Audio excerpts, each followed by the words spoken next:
what's up mga amigo? So karong adlaw mo adto ta og Dipolog City.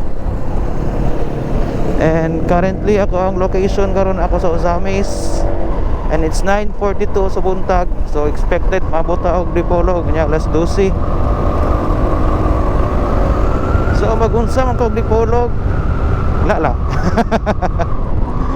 Laglaag lang. Anyway, so lama ko yung duty god, Monday pa ko mo trabaho. So ato na yung sulito ning adlaw nga makasuri-suri ita.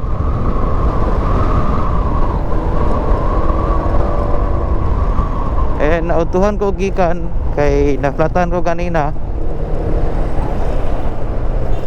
Panuhak tong bildo dito sa Gaisano gawas. Ay gani kay wala na pagkadulot di ay. Pero nahiyo sa kuligid man. So ako gipat-check akong ligid ug naa bagay tunok. And so far wala ra gid tunok. So safe ra to ang ligid for biyahe.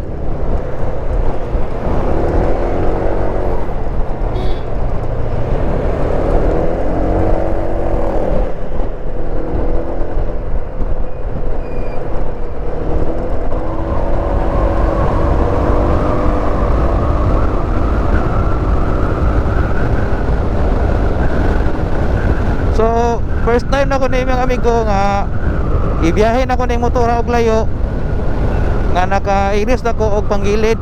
Ako makong gilisan ng panggilid ani. So karon na po na ako sa mabalik og biyahe og layo nga bago ng panggilid. So atong sulayan og okay ba good sa atong gilis og panggilid.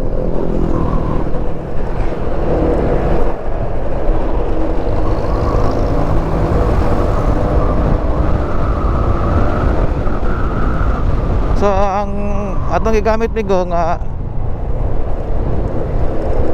set sa tuang panggilid kay pitch bike tanan. Pitch bike.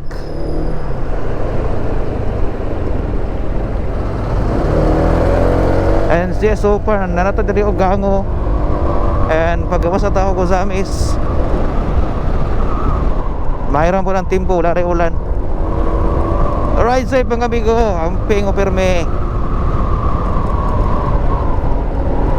And kuhan lang no, kanang pahibalo lang no, pahibang no na sa tanan nga nagpatubad og kuhan nationwide gun ban karon ang Philippines tungkol sa approaching nga election. So kung namo yung mga kuhan dira, mga armas diha o mga unsa ba na diha nga illegal or legal man kay nay papel pero bawal pag ginakaron kay natay election gun ban.